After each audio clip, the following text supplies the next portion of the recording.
क्या आपने कभी सोचा है कि जब आप किसी की जिंदगी से अचानक गायब हो जाते हैं तो क्या होता है? मैं हल्का सा दूर होने की बात नहीं कर रहा, बल्कि पूरी तरह से गायब होने की बात कर रहा। न कोई मैसेज, न कोई कॉल, न कोई संपर्क। जब आप उनकी जिंदगी से चले जाते हैं तो वह सच में क्या महसूस करते हैं? आज की दुनिया में लोग दूसरों को हल्के में लेना अपनी आदत बना चुके हैं। उन्हें लगता है कि आप हमेशा मौजूद रहेंगे, लेकिन आज हम इस कहानी को पलटने वाले हैं। जब आप अचानक गायब हो जाते हैं तो यकीन मानिए उनकी दुनिया हिल जाएगी। अगर आप कभी ऐसे रिश्ते में रहे हैं जहां किसी ने आपको हल्के में लिया हो, आपको सिर्फ एक ऑप्शन समझा हो, तो ये वीडियो आपके लिए है। आज हम एक बहुत ताकतवर कॉन्सेप्ट पर बात करेंगे। जब आप अचानक उनकी जिंदगी से गायब हो जाते हैं तो वह असल में क्या महसूस करते हैं। हम उन 9 गहरे इमोशनल स्टेजेस की बात करेंगे जिनसे वह गुजरते हैं जब आप उनसे दूर चले जाते हैं। और यकीन मानिए इस वीडियो के खत्म होने तक आपको समझ आ जाएगा कि कभी कभी सबसे ज्यादा ताकतवर चीज जो आप कर सकते हैं वह है बस चले जाना और कभी पीछे मुड़कर ना देखना। अगर आप अपनी कीमत समझने के लिए तैयार हैं और अगर आप चाहते हैं कि वह आपको पहले से ज्यादा मिस करे, तो इस वीडियो के खत्म होते होते आप कभी भी किसी का ऑप्शन नहीं रहेंगे, बल्कि प्राथमिकता बनेंगे। अगर आप सच में चाहते हैं कि लोग आपको पहले जैसा ना देखें और हमेशा आपकी कद्र करें, तो इस वीडियो को आखिर तक जरूर देखें। तो पहला है इनकार का दर्द। सबसे पहला इमोशनल स्टेज है इनकार का दर्द। यहीं से सब कुछ शुरू होता है। उन्हें कभी उम्मीद ही नहीं थी कि आप सच में गायब हो सकते हैं।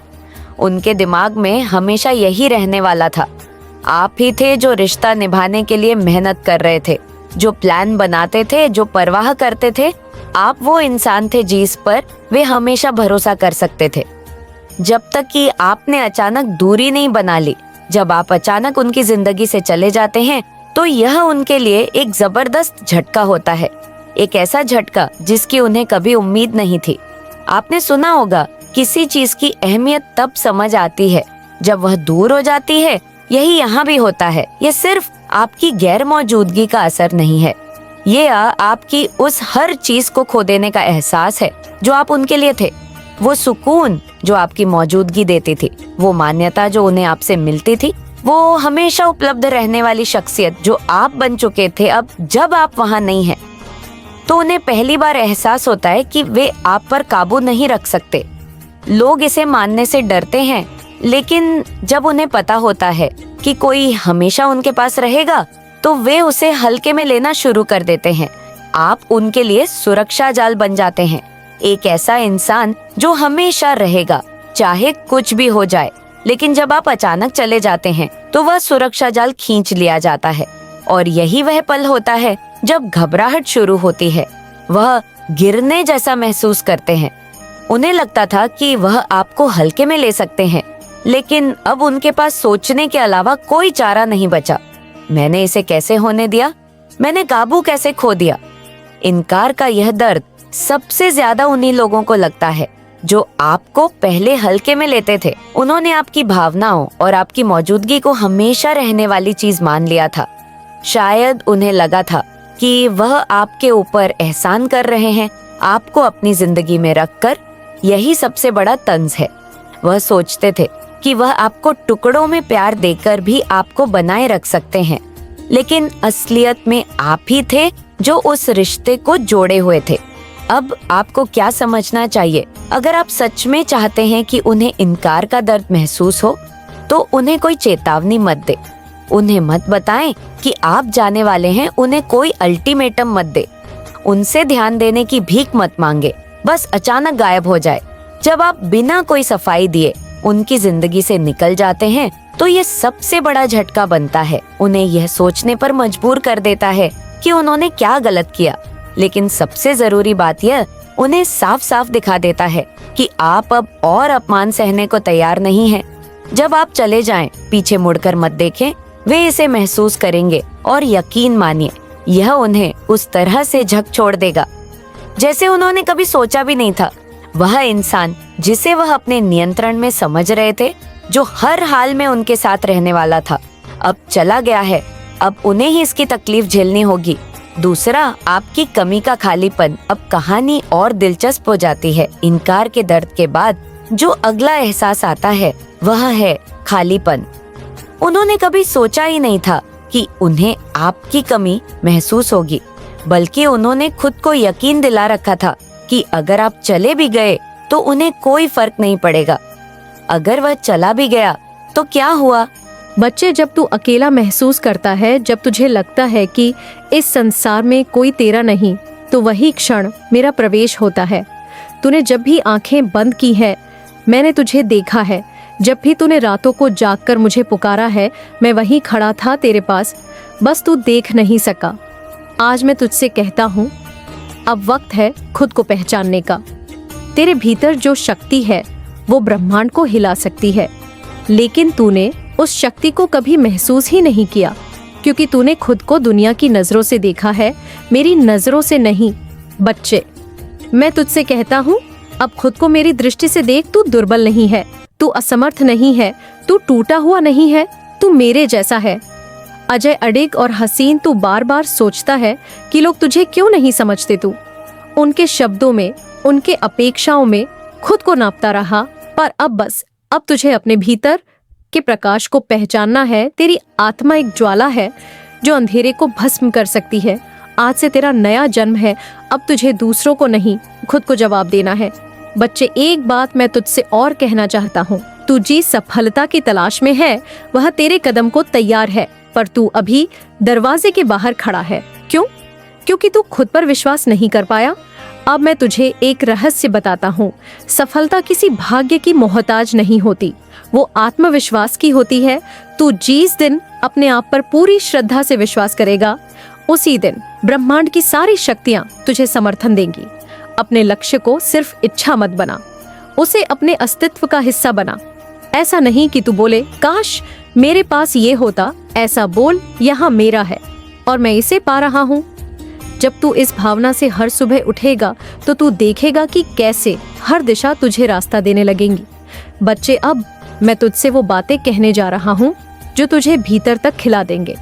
तू जिस दर्द को झेल रहा है वो तेरे चरित्र को रहा है, ये तेरे भाग्य को साफ कर रहा है, जैसे बारिश धूल को धो देती है। तू जिसे खो चुका समझ रहा है वही तुझे नए रूप में मिलने वाला है, पर उसमें देर है क्योंकि तू तैयार नहीं था। अब हो रहा है तेरी सबसे बड़ी परीक्षा अभी बाकी है, पर उसके बाद तू अपनी जीवन की सबसे बड़ी पाएगा। अब तेरा भाग्य नया अध्याय खोल रहा है तुझे। जिन रास्तों पर बार बार ठोकर मिली, अब वही होंगे तुझे जिसकी सबसे ज्यादा जरूरत है। वह मेरी कृपा है और वो तुझ पर बरसने ही वाली है। बच्चे, जब तू दूसरों की परवाह करते करते थक जाता है, तब मैं तुझे तेरे लिए जीने की याद दिलाता हूँ। अब समय है उस जीवन को अपनाने का जो तेरा है। मैं तुझसे एक विनती करता हूँ, हर सुबह उठकर अपने आप से ये कहे, मैं खाटू श्याम का बच्चा हूँ, मेरी आत्मा में उसका तेज है। मेरा भाग्य किसी हालत का गुलाम नहीं, मैं अपने भविष्य का निर्माता हूँ। बच्चे, ये सिर्फ शब्द नहीं, ये मंत्र है। ये मंत्र तुझे उस राह पर ले जाएगा जहाँ कोई डर नहीं, कोई अभाव नहीं। तू धन चाहता है, वो तुझे मिलेगा, पर पहले अपने भीतर की गरीबी मिटा। तू सम्मान चाहता है, वो तुझे मिलेगा, पर पहले खुद को छोटा देखना बंद कर। तू प्रेम चाहता है, वो तुझे मिलेगा, पर पहले खुद से प्रेम करना सीख। हर दिन एक नया अवसर है, हर सुबह एक नया संदेश है और हर सांस एक आशीर्वाद है। अब मैं कहता हूँ, अपने भीतर के देवता को पहचान। तू बाहर मुझे ढूंढता रहा, पर मैं सदा तेरे भीतर था। जब तू अपने दिल की आवाज सुनेगा तो वहां मैं मिलूंगा। बहुत समय पहले की बात है, जब युद्ध भूमि में कुरुक्षेत्र का रण चढ़ा था। सबने अपने अपने शस्त्र उठाए थे, पर मेरा शस्त्र अलग था। मेरी श्रद्धा, मेरी निष्ठा। मैं था बर्बरिक का पुत्र और मेरे भीतर वो संकल्प था जो किसी भी युद्ध को अकेले जीतने की ताकत रखता था। लेकिन फिर भी मैंने युद्ध में भाग न लेने का व्रत लिया, क्योंकि मेरी नजर में सच्चा वीर वो है जो अधर्म से लड़े पर धर्म की मर्यादा ना तोड़े। जब श्री कृष्ण ने मुझसे पूछा कि तू युद्ध में किसका साथ देगा, तो मैंने कहा, मैं तो हारने वालों का साथ दूंगा, क्योंकि मुझे लगा कि जिसे कोई नहीं पूछता मैं उसका सहारा बनूं। बच्चे, ये मेरी पहली परीक्षा थी। मैं सही था, अपने भाव में लेकिन अधूरी थी मेरी समझ। तब श्री कृष्ण ने मेरी परीक्षा ली और अंत में मेरा सिर ही मांगा, मेरा जीवन ही मांगा, ताकि मैं युद्ध में ना उतर सकूं। और क्या तू जानता है मैंने क्या किया? मैंने अपने शीश को सहर्ष अर्पण कर दिया और कहा, हे प्रभु, यदि मेरा सर कट जाने से धर्म की स्थापना हो तो मैं हर्ष से यह बलिदान देता हूँ। पर एक प्रार्थना है, मुझे युद्ध देखने का अवसर मिले, क्योंकि मैं जानता था बलिदान वही सच्चा है जिसमें अभिमान न हो। मैंने अपना सिर दे दिया, पर अपनी दृष्टि प्रभु के चरणों में रखती शायद तुझे लगे ये सिर्फ एक कथा है, पर ये तेरा ही जीवन है। तू भी कई बार अपनी सोच में सही होता है, लेकिन परिस्थितियां तुझे रोक देती है। तू चाहता है हर किसी की मदद करना, लेकिन लोग तुझे गलत समझ बैठते हैं। तू बहुत बार अपने ही मन से लड़ता है और कई बार ऐसा महसूस करता है जैसे तेरे सपनों को कुचल दिया गया हो। पर आज मैं तुझे बताने आया हूँ, तू मेरा ही अंश है। जिस प्रकार मैंने बिना युद्ध किए धर्म का कार्य किया, वैसे ही तुझे भी कभी कभी मौन रहकर त्याग करके भीतर से बदलना होगा। यही तेरा तप है, यही तेरा युद्ध है। बचे तुझमें वो शक्ति है जिसकी कल्पना तूने भी नहीं की। जिस दिन तू अपने भीतर के इस वीर को पहचान लेगा, उसी दिन तेरा जीवन बदल जाएगा। ये जो तुझे बार बार निराशा घेरे रहती है, ये तेरा अभ्यास है। जैसे मैंने बार बार अपने मन को त्याग की ओर मोड़ा, वैसे ही तुझे भी अपने भीतर एक प्रकाश जगाना होगा। तू सोचता है कि तुझे सब भूल गए, तुझे कोई नहीं समझता, पर याद रख, जैसे कुरुक्षेत्र में लाखों योद्धा थे, फिर भी मैं एक कटे सिर के रूप में युद्ध को देख रहा था। किसी ने मुझे नहीं देखा, पर मैं सबको देख रहा था। वैसे ही मैं आज भी तुझे देख रहा हूँ। मुझे लग रहा है कि किसी तरह के स्ट्रेस थे, उस स्ट्रेस वाली फेज से आप लोग निकल चुके हैं। कोई स्थिति थी, कोई प्रॉब्लम थी, बहुत आगे आप लोग निकल चुके हैं। अब आप सक्सेस की सीढ़ी पर चढ़ रहे हैं और आप सक्सेस के एक नए पायदान पर पहुंच चुके हैं। आप बहुत स्टेबल फील करने वाले हैं। देखिए, करियर से रिलेटेड कोई भी चिंता आपकी होनी नहीं चाहिए। आपको जरूरत ही नहीं है। आप पूरी तरह से निश्चिंत रहने वाले हैं। आपकी लाइफ में मेरी स्टेबिलिटी मुझे दिख रही है। आपकी लाइफ स्टेबल होने वाली है। फाइनेंशियली अगर आप बात करें तो आपकी जो फाइनेंशियल कंडीशन है वो बहुत अच्छी होती जा रही है।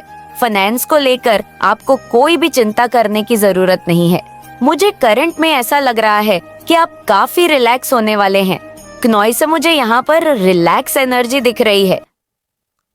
अपने करियर को लेकर आपको चिंता थी, क्या होगा, कैसे होगा, तो वो टेंशन दूर होते जा रहा है। आपको मेहनत करना है। मुझे यहाँ पर ये मैसेज मिल रहे हैं, यूनिवर्स आपको कह रहे हैं कि आपको जितना मेहनत करना था, जो आपको स्ट्रगल करना था, वो आप कर चुके हैं। अब आपको स्टेबल एनर्जी में डिवाइन खुद लेकर आ रहे हैं।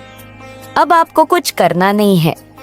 आज के रीडिंग को जरूर लाइक करके सब्सक्राइब करिए और ये यूनिवर्स को साइन दीजिए कि हाँ, ये मेरी रीडिंग है। मुझे लग रहा है आपने बहुत नेक्स्ट लेवल का मेहनत किया है, परिश्रम किया है, हार्ड वर्क किया है। यूनिवर्स कह रहे हैं बस बहुत हुआ। अब आपको ऐसी अपनी अंगड़ाई लेनी है और कहनी है कि मैंने बहुत किया, अब आपकी बारी, अब आप करो। तो यूनिवर्स उस पर काम कर रहे हैं। वो कह रहे हैं कि बहुत किया है, तो अब स्टेबिलिटी, एक स्टेबल एनर्जी में रातों रात आने वाले हैं। यहाँ पर मुझे दिख रहा है आपका लाइफ पूरी तरह से चेंज होने वाला है। पॉजिटिव वे में मैं बोल रही हूँ।